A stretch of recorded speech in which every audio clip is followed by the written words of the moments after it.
दिगंबरा दिगंबरा श्रीपाद वल्लभ दिगंबरा कथा श्रीपाद श्रीवल्लभ स्वामींच्या. श्रीपाद श्रीवल्लभ स्वामी आपल्या भक्तांचे अपमृत्यूपासून संरक्षण करतात. श्रीपाद श्रीवल्लभ स्वामी आणि पापय्या शास्त्री यांची ही कथा. श्रीपादांच्या जन्मापासून त्यांना पुरेसे दूध मिळत नव्हते. सुमती महाराणी आपल्या पुत्रास पुरेसे स्तनपान करू शकत नव्हती. त्यांच्या घरी एक गाय होती. त्यांच्या घरी असलेल्या कालाग्निशमन दत्तास नैवेद्यापुरते एवढेच दूध द्यायची. बाकी दूध आपल्या वासरास पाजायची. त्या गायीची ही एक विचित्र प्रवृत्ती होती. श्री व्यंकटपय्या श्रेष्ठी व श्री वत्सबाई नरसिंहवर्मा श्रीपादास आपल्या पोत्राप्रमाणे माने. म्हणून श्रीपादांच्या दुधाची समस्या नाहीसी करण्याचा बराच विचार केला. श्री वर्मा श्रेष्ठीस बोलावून म्हणाले की या समस्येचा परिष्कार तुम्ही करावा. श्री नरसिंहवर्मांच्या इथे गायत्री या नावाने प्रसिद्ध अशी गायीची संतती होती. त्यातील सर्व शुभ लक्षण असलेल्या एका गायीस श्रेष्ठींनी वर्मांकडून क्रय केले. विक्रय केलेल्या धनास वर्मांनी आपल्या जवळ जपून ठेवले. पौराहित्याच्या निमित्ताने अप्पलराज वर्मांच्या घरी आले. गो विक्रय केलेले धन वर्मांनी अप्पलराजास दक्षिणा म्हणून दिली. साधारणपणे पौराहित्य निमित्त मिळणाऱ्या दक्षिणेपेक्षा हे अधिक होते. अप्पलराज शर्मा यांनी धर्माप्रमाणे जेवढे द्रव्य दक्षिणा म्हणून घ्यायचे होते तेवढेच घेऊन उरलेल्या धनाचा अस्वीकार केला. वर्म्यांनी पण दिलेली दक्षिणा परत घेण्यास नकार दिला. सुक्षत्रिय वंशात माझा जन्म झालेला असून दान दिलेले द्रव्य परत घेऊ शकत नाही असे म्हणाले.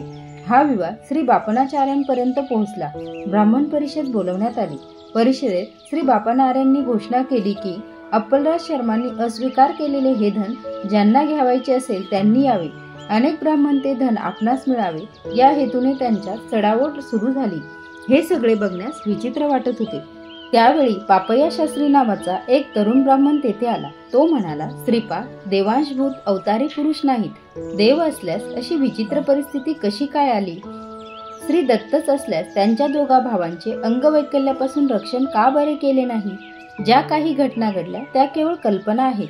तिळाचे पर्वत करून सांगणे महापाप आहे. मी दत्तभक्त आहे. श्वेतार्क रक्षा पण गुरुकडून प्राप्त करून घेतली आहे. दररोज कितीतरी जप करतो.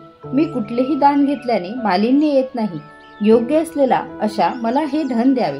ब्राह्मण परिषदेने पापय्या शास्त्री ते धन द्यावायचा निर्णय घेतला. ते धन एका चांगल्या गायीस विकत घेण्यास पुरेसे होते. सभा समाप्त झाल्यावर विजय गर्वाने पापय्या शास्त्री घरी गेला. तेथे त्याचे मामा आले होते. कुशल प्रश्न इष्टगोष्टी झाल्या. भोजन करून जाण्यास पापय्या शास्त्रींनी त्यांना विचारले. पर्यायाने वर्षातून एकदा भोजन करतो. सध्या भाज्याकडे जेवण करणे जमणार नाही असे सांगून घाईघाईने तेथून निघून गेले. मामा निघून गेल्यावर पापय्या शास्त्री विचार करीत बसले होते. त्यांची पत्नी जवळ येऊन म्हणाली, स्वामी आता आलेले तुमचे मामा हुबेहूब गेल्या वर्षी वारलेल्या मामासारखे दिसतात नाही का? पापय्या शास्त्री हादरून उठले. त्यांना एकच मामा होते. ते पण गतवर्षी निधन पावले. आता आलेले हे मामा कोण? माझी बुद्धी केवढ्या भ्रमात फसली. मामाच्या नात्याने इतर काही नाती असले तरी 100% या मामासारखे दिसणारे कोणी नव्हते. मृत झालेल्या मामांचा प्रेतात्मा तर नाही ना मी पाहिला. त्यांच्या हृदयाचे ठोके वाढत चालले. भूत प्रेत पिशाच्य मंत्रतंत्राविषयी त्यांना काही ज्ञान नव्हते. त्यांचे उपास्य दैवत असलेल्या दत्ताच्या अनुग्रहाचे पतन तर होत नाही ना. येणारा पुढचा काळ कष्टदायक तर नाही ना. मामांनी जाता जाता शीघ्र आपण भेटू याची अपेक्षा करतो असे म्हटलेले वाक्य सतत त्याच्या मनास भेडसावू लागले. लवकरच आपण मरण पावून परलोकात आपल्या मामास भेटणार का या विचाराने त्यांचे मन जड झाले. ओम राम दत्तात्रयाय नमः मंत्राचा जप त्यांनी सुरू केला. त्या दिवशी मंत्र जप करणे सुद्धा एकाग्र चित्ताने होत नव्हते. श्री कुकुटेश्वराच्या मंदिरात स्वयंभू दत्तात्रयाचे दर्शन घेण्यास गेले. दत्तमूर्तीचे ध्यान करण्यास बसल्यावर ध्यानात शीर नसलेली दत्तमूर्ती दिसले. तिथे पण जप करण्यास बसल्यावर मन स्थिर नव्हते. अर्चकाने प्रसाद दिल्यावर असे वाटले की विषपुरीत कलशातून काढून दिले की काय. अर्चक हसत हसत काही म्हणत होते. परंतु पापय्या शास्त्री असे ऐकू येत होते की हा प्रसाद ग्रहण करून लवकर मरण पाव. ते घरी परत आले तेव्हा त्यांना त्यांच्या पत्नीच्या कपाळावर कुंकू दिसले नाही.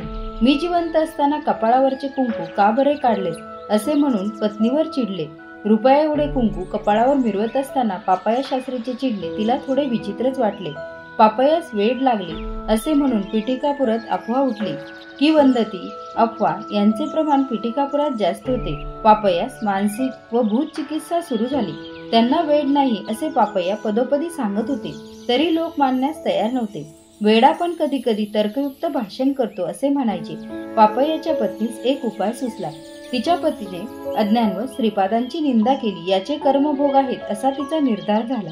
पाषाणातील देवा शरण जाण्याऐवजी सशरीर असलेल्या श्रीपादांच्या चरणी शरण जावे असा तिने विचार केला.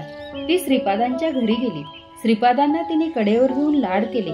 कोणी नसल्याची संधी साधून तिने श्रीपादांना आपली दुःस्थिती सांगितली. श्रीपाद म्हणाले, आत्या, या सगळ्यांना एक लहान उपाय आहे. तू माझ्या माते समान असल्या कारणाने तुला मी हे रहस्य सांगतो. तू काही वेळ न घालवता नूतन गृहाचे निर्माण कर. तू व मामा वास्तुपूजा करून त्या नूतन गृहात प्रवेश करा. लागली सगळे काही बरे होईल. श्रीपादांची अशी आज्ञा झाल्यावर तिने असे सांगण्यास सुरुवात केली की ही विपदा भाड्याच्या घरात राहत असल्यामुळे तिच्यावर कोसळली, म्हणून शीघ्रातिशीघ्र स्वतःचे घर बांधायचे असे तिने आपल्या बांधवास पटवून दिले. मग काय विचारता, कोणी एकाने पापयास एक जीर्ण झालेले घर भूदान म्हणून दिले. लागलीच घरातील सगळी संपत्ती, धन इत्यादीचा विक्रय करून जीर्ण घरास पाडून नूतन गृह निर्माण करण्याचे काम सुरू झाले. गृहनिर्माणासाठी ऋण सुद्धा घ्यावे लागले. पर्वतशिला आणून त्यांची शकले करून गृहनिर्माणात वापरण्यात आली. नूतन गृह प्रवेश केल्यावर पापया शास्त्री स्वस्थ झाले. पापयांची मृत्यूदशा चालू होती. त्यांचे अपमृत्यूच्या संकटापासून श्रीपादांनी रक्षण केले. त्यांना मानसिक त्रास, अपमान, धनव्यय इत्यादी कष्ट देऊन कर्मध्वंस केले. तेवढेच नव्हे, पापयाच्या पापकर्माचे शिलामध्ये आकर्षित करून त्या शिलांचे शकले करून पापकर्माचा नाश केला. कर्मध्वंस करण्यास सिद्ध, अवधूत, विविध व चित्रविचित्र मार्गाचे अवलंबन करतात. भक्ताच्या भावनेनुसार भगवंताचे अनुग्रह फल असते. ही लीला घडल्यावर पापयाने श्रीपाद श्रीवल्लभ स्वामी दत्ताचे अवतार आहेत हे ओळखले. श्रीपाद राजम शरणम प्रपद्ये, श्रीपाद राजम शरणम प्रपद्ये. श्रीपाद श्रीवल्लभ स्वामींची ही कथा आपणास आवडल्यास व्हिडिओला लाईक करा, चॅनलला सबस्क्राईब करा. धन्यवाद.